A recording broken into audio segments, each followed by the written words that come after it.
Hello learners, welcome back to our channel the learners lab. आज जो हम chapter number शुरू करने जा रहे हैं वो है क्लास 9th एनसीईआरटी का चैप्टर नंबर 2। सोशल साइंस का ये चैप्टर है जो कि हम सिविक्स भी बोल सकते हैं। चैप्टर का नाम है कॉन्स्टिट्यूशनल डिज़ाइन।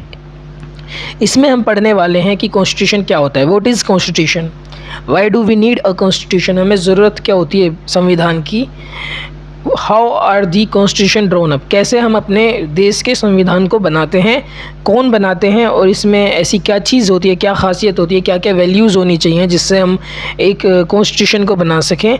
उसके बाद ये जो कॉन्स्टिट्यूशन बनने के बाद तैयार हो जाता है तो क्या इसमें कोई चेंजेस कर सकते हैं या नहीं, अगर कर सकते हैं तो किस तरीके से चेंजेस होते हैं, ये सब हम कॉन्स्टिट्यूशन के बारे में पढ़ने वाले हैं। कुछ चीज़ जो इसी चैप्टर में ही कंप्लीट हो जाएंगी, कुछ आगे के चैप्टर्स में भी आएंगी, लेकिन ये सब चीज़ें इस बुक से बिल्कुल क्लियर हो जाएंगी। आगे हम चैप्टर शुरू करते हैं।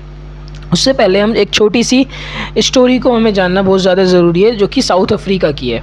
साउथ अफ्रीका में क्या था पहले कि जो वहाँ पे ब्लैक्स लोग रहते थे, वहाँ की जो लोगों की जो कम्युनिटी वो ब्लैक कलर की, उनका स्किन टोन जो होता था ब्लैक होता था। वहाँ पर अंग्रेज़ों ने, इंग्लिश पीपल्स ने, जो वाइट होते थे, उन्होंने वहाँ पर कब्ज़ा किया। तो वहाँ पे उन्होंने उसके बाद जैसे हमारे इंडिया के ऊपर कब्ज़ा किया था वैसे ही वहाँ पे करके वहीं रहने लग गए थे। तो ब्लैक की पॉपुलेशन जो थी वो 75% थी, 3/4 पॉपुलेशन ब्लैक्स की थी। और कुछ लोग जो इंडिया से जाकर साउथ अफ्रीका में रह रहे थे वो भी वहीं पर रहते थे, वो भी ब्लैक्स में ही गिने जाते थे। तो ये वाइट जो होते थे ये ब्लैक के ऊपर उल्टे सीधे कानून लगा के उनके ऊपर डोमिनियन स्टेटस जमाना चाहते थे कि अजीब अजीब कानून की, वो जहाँ पे वाइट लोग रह रहे हैं वहाँ पर नहीं रह सकते थे। और उनकी सेपरेट बस होती थी, separate taxis, hotels, hospitals, school, हर चीज़ उनकी सेपरेट होती थी। और वो जो वाइट की जो चीज़ होती थी उनको यूज़ नहीं कर सकते थे। इसको बोलते थे वहाँ पर अपार्थाइड लॉ। अपार्थाइड क्या होता था, बेसिकली एक रेशियल सेग्रीगेशन होता था, या फिर हम कह सकते हैं कि एक डिस्क्रिमिनेशन होता था जो कि वाइट और ब्लैक को एक दूसरे से अलग करता था। कि वाइट के लिए अलग कानून है, ब्लैक्स के लिए अलग कानून है, वाइट ये कर सकते हैं, ब्लैक्स वो नहीं कर सकते, अलग अलग चीज़ें दोनों के लिए एक डिस्क्रिमिनेशन होता था। वो हमारे वहाँ पर अपार्थाइड लॉ के नाम से जाना जाता था। लेकिन जैसे जैसे टाइम आगे बढ़ता गया 1950 के आसपास जो ब्लैक्स थे उनको अपने क्या बोलते हैं राइट्स के बारे में उनको थोड़ी सी आवाज़ उठानी उन्होंने शुरू कर दी। उन्होंने अलग अलग अपनी कम्युनिटी, अलग अलग पार्टीज़ बनाई और अलग अलग तरीके की छोटी छोटी ग्रुप्स बनाए और स्लोगन से, प्रोटेस्ट से उन्होंने वाइट के ख़िलाफ़ अपनी आवाज़ उठानी शुरू कर दी। 1950 से ये चीज़ होनी शुरू हो गई थी।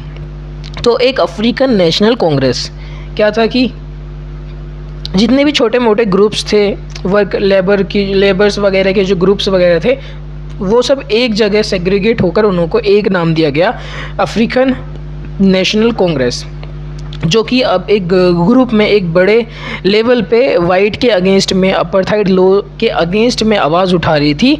और उसके बाद क्या हुआ, कुछ टाइम बाद 1994 के आसपास अपार्थाइड लॉ को वापस भी लेना पड़ा। वाइट ने क्या करा, जो मीडिया के ऊपर बैन लगा रखा था कि मीडिया वाइट के ख़िलाफ़ नहीं बोलेगी, इस तरीके की जो सेंसर्स लगा रखे थे मीडिया के ऊपर वहाँ पे, वो सब बंद करे। और जो पॉलिटिकल पार्टीज़ जिनको बैन कर रखी थी, जो ब्लैक्स पॉलिटिकल पार्टी बनाते थे उनको बैन कर रखी थी वहाँ पर, उनका बैन भी वहाँ से हटाया। और उसके बाद उनका जो एक अफ्रीकन नेशनल कांग्रेस के एक सबसे ज़्यादा फेमस लीडर थे जिनका नाम था नेल्सन मंडेला, वो जेल में थे 1994 में। उनको 28 साल बाद उनको जेल से बाहर निकाला गया। फिर वो बाहर आके वो बाद में जाके अफ्रीका के सबसे पहले प्राइम मिनिस्टर भी वही जाकर बने थे। 26 अप्रैल 1994 को साउथ अफ्रीका ने अपना एक फ्लैग अडोप्ट किया और प्रेसिडेंट नेल्सन मंडेला को सबसे पहला साउथ अफ्रीका का प्रेसिडेंट भी बना दिया गया। उसके बाद वो सब लोग वहाँ पे बैठ के उन्होंने अपना 2 साल में एक कॉन्स्टिट्यूशन लिखा जो एक दुनिया का सबसे बेहतर कॉन्स्टिट्यूशन में आता था। तो बाकी देश भी उससे काफ़ी ज़्यादा प्रभावित हुए कि एक सबसे ज़्यादा ऑटोक्रेट, सबसे ज़्यादा एक जिसमें सोचा भी नहीं था जिस देश में कि यहाँ पे भी कॉन्स्टिट्यूशन आ सकता है, वहाँ पे इतना अच्छा कॉन्स्टिट्यूशन बना है। तो बाकी देशों ने भी यहाँ से काफ़ी ज़्यादा सीख लेकर अपने अपने कॉन्स्टिट्यूशन बनाए थे।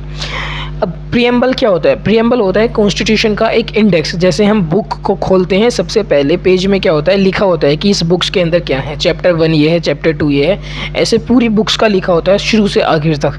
ऐसी प्रियम्बल क्या होता है, कॉन्स्टिट्यूशन का एक इंडेक्स होता है जिसमें लिखा होता है कि ये कॉन्स्टिट्यूशन किस बेस पे है, इसमें हम फ्रीडम कैसी कैसी फ्रीडम दे रहे हैं, इक्वलिटी दे रहे हैं, जस्टिस दे रहे हैं, लिबर्टी दे रहे हैं, अलग अलग तरीके की चीज़ जो एक कॉन्स्टिट्यूशन के अंदर हम देखी जाती हैं वो इंडेक्स में पहले ही प्रीएम्बल के नाम से पहले ही बाहर लिखी हुई होती है। अब आगे देखते हैं कि हमें आखिर कॉन्स्टिट्यूशन की ज़रूरत है ही क्यों।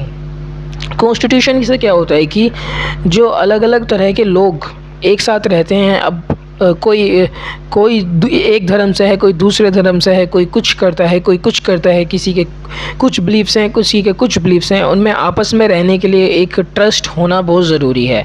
तो कॉन्स्टिट्यूशन एक ट्रस्ट प्रोवाइड करता है कि सब लोग इक्वल हैं और किसी को आपस में डिस्क्रिमिनेट नहीं किया जाएगा, तो लोग आपस में काफ़ी खुशी खुशी वहाँ पे रह पाते हैं।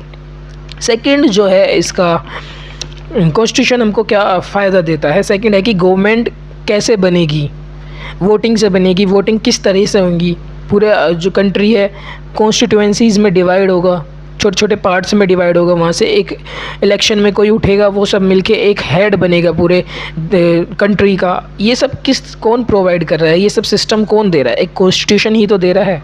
कॉन्स्टिट्यूशन की मदद से हम क्या करते हैं कि अपनी गवर्नमेंट कैसे बनती है वो डिसाइड करते हैं।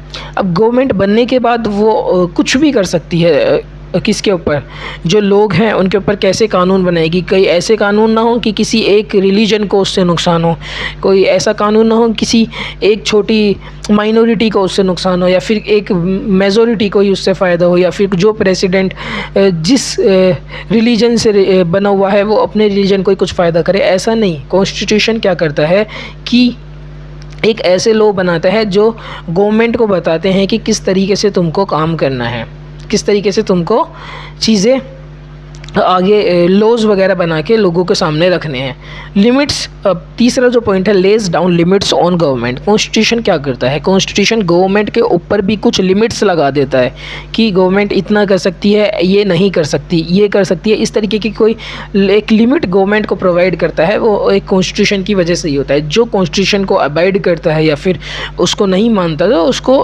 कॉन्स्टिट्यूशन की मदद से ही एक सज़ा भी उसके ऊपर रखी होती है। हर चीज़ के लिए सब कुछ इसमें लिखा है। अब ये कुछ ड्यूटीज़ और राइट्स सिटीजन्स को कुछ ड्यूटीज़ भी प्रोवाइड करता है, कुछ राइट्स भी प्रोवाइड करता है कि तुम्हें राइट्स ये हैं, right to equality, right to speech, right to move from one place to, अलग अलग राइट्स हैं। अब राइट्स वगैरह का जो हम अगले चैप्टर में या फिर आगे आने वाले चैप्टर में जब भी फंडामेंटल राइट्स आएगा तब हम अच्छे से पढ़ेंगे। अब ड्यूटीज़ भी हम फंडामेंटल ड्यूटीज़ में पढ़ेंगे कि सिटीजन्स को क्या करना है, क्या नहीं करना। सिटीज़न की भी कुछ ड्यूटीज़ होती हैं जो हमें कॉन्स्टिट्यूशन ही प्रोवाइड कर रहा है, जो हर सिटीज़न को फॉलो करनी चाहिए। उसके बाद अब जब कॉन्स्टिट्यूशन, अब हमने कॉन्स्टिट्यूशन के बारे में सीखा, क्यों कॉन्स्टिट्यूशन इतना ज़रूरी है वो भी हमने सीखा। लेकिन अब आते हैं कि making of Indian constitution, India का कॉन्स्टिट्यूशन कैसे बना, इसको बनाने में क्या क्या प्रॉब्लम्स आई, किस किस ने मिलके बनाया और इसका क्या प्रोसेस था।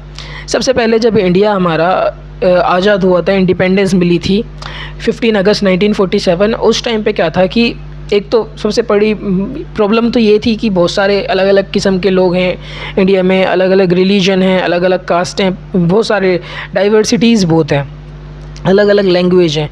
तो कॉन्स्टिट्यूशन एक ऐसा संविधान बनाया जो हर किसी को इक्वली ट्रीट करे, वो बहुत मुश्किल हो गया था। हर किसी की, हर ग्रुप की अपनी अलग डिमांड थी।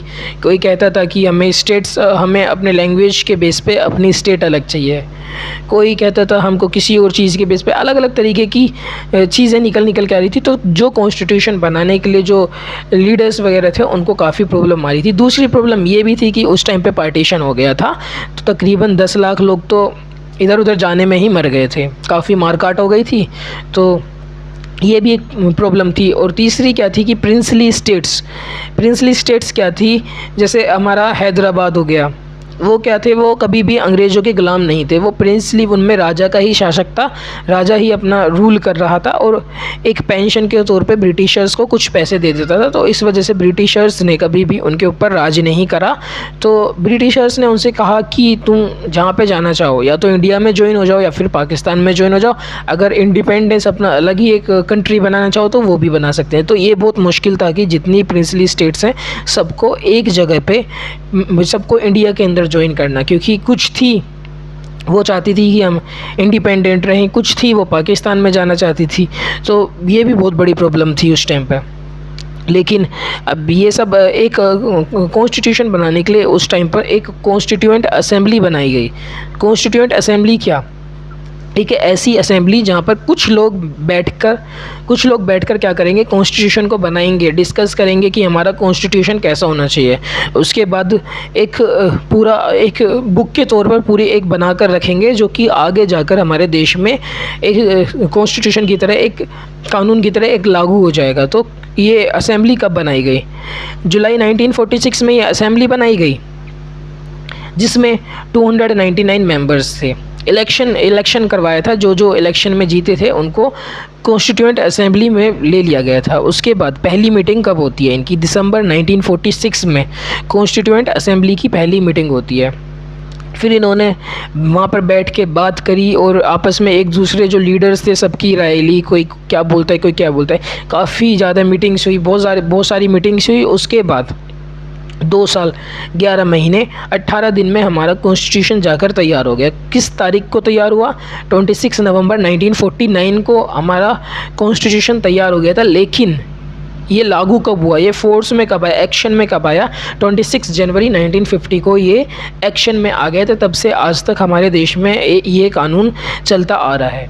कॉन्स्टिट्यूशन क्या होता है? बेसिकली एक ऐसी बुक होती है जिसमें लॉज और रूल्स लिखे होते हैं कि किस तरह से हमारे देश चलेगा, किस तरीके से हमारे देश की सरकारें बनेंगी, किस तरह से वो लोगों के ऊपर रूल करेंगी और लोगों के ऊपर क्या राइट्स होंगे, लोग के क्या राइट्स होंगे, क्या ड्यूटीज़ होंगी। और ये सब चीज़ें कॉन्स्टिट्यूशन ही बताता है। किस तरीके से इलेक्शन होंगे, किसकी कितनी पावर है, प्रेसिडेंट की कितनी पावर है, प्राइम मिनिस्टर की कितनी पावर है।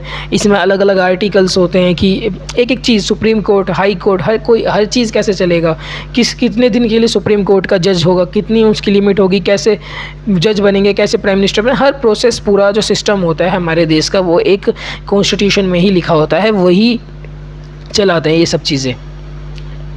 उसके बाद कॉन्स्टिट्यूएंट असेंबली ने क्या करा? यूनिवर्सल एडल्ट फ्रेंचाइज अडॉप्ट की।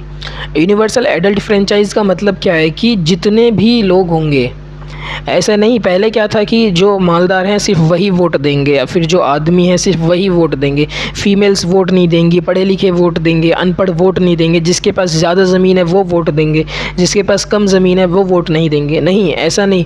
कॉन्स्टिट्यूएंट असेंबली ने क्या करा कि एक एज फिक्स कर दी थी कि इस एज के ऊपर के हर कोई इंसान वोट देगा। वो एज कितनी थी वो आप मुझे कमेंट में बताएंगे।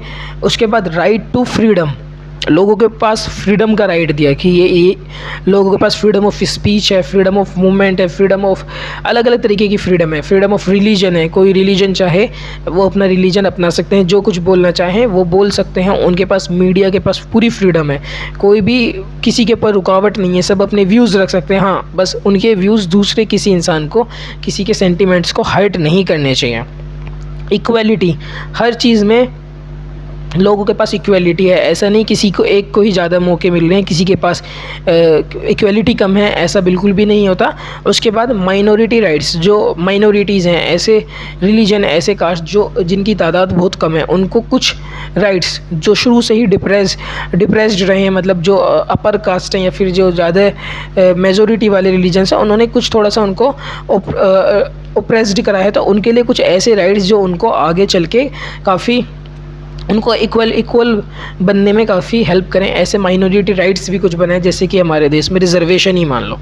उसके बाद जो कॉन्स्टिट्यूशन मेकर्स थे वो काफ़ी ज़्यादा प्रभावित थे फ्रेंच रिवॉल्यूशन से और एक रशियन रिवॉल्यूशन से। वहाँ से काफ़ी सारी चीज़ें उठाई गई हैं जो हमारे कॉन्स्टिट्यूशन को बनाने में काफ़ी हेल्प करी।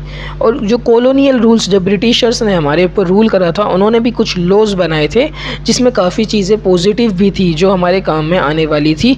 तो कॉन्स्टिट्यूशन मेकर्स ने उनमें से भी कुछ ऐसी चीज़ें उठाई जो हमारे कॉन्स्टिट्यूशन में अभी भी हैं। जैसे गवर्नमेंट ऑफ इंडिया एक्ट 1935 में जो बना था, उसमें से बहुत सारी चीज़ें हमारे कॉन्स्टिट्यूशन में ऐसी की ऐसी अभी तक भी इन्वॉल्व हैं। तो ऐसे करके हमारा कॉन्स्टिट्यूशन बन गया था। फिलहाल ये चैप्टर ख़त्म हो जाता है। काफ़ी चीज़ें अगले नेक्स्ट चैप्टर में भी देखने को मिलेंगी। क्वेश्चंस कुछ मैंने रखे हैं। सबसे पहला क्वेश्चन है, where was the first constituent assembly held. सबसे पहले जो कॉन्स्टिट्यूएंट असेंबली बनने के बाद बैठी थी तो वो कौन सी जगह पे बैठी थी, मतलब कौन सी सिटी में वो असेंबली हुई थी। और सेकंड, जो हमारा कॉन्स्टिट्यूशन बन गया था तो उसको ड्राफ्ट करने वाले जो ड्राफ्टिंग कमेटी बनाई गई थी जिसने कॉन्स्टिट्यूशन को ड्राफ्ट किया था, उनके चेयरमैन कौन थे।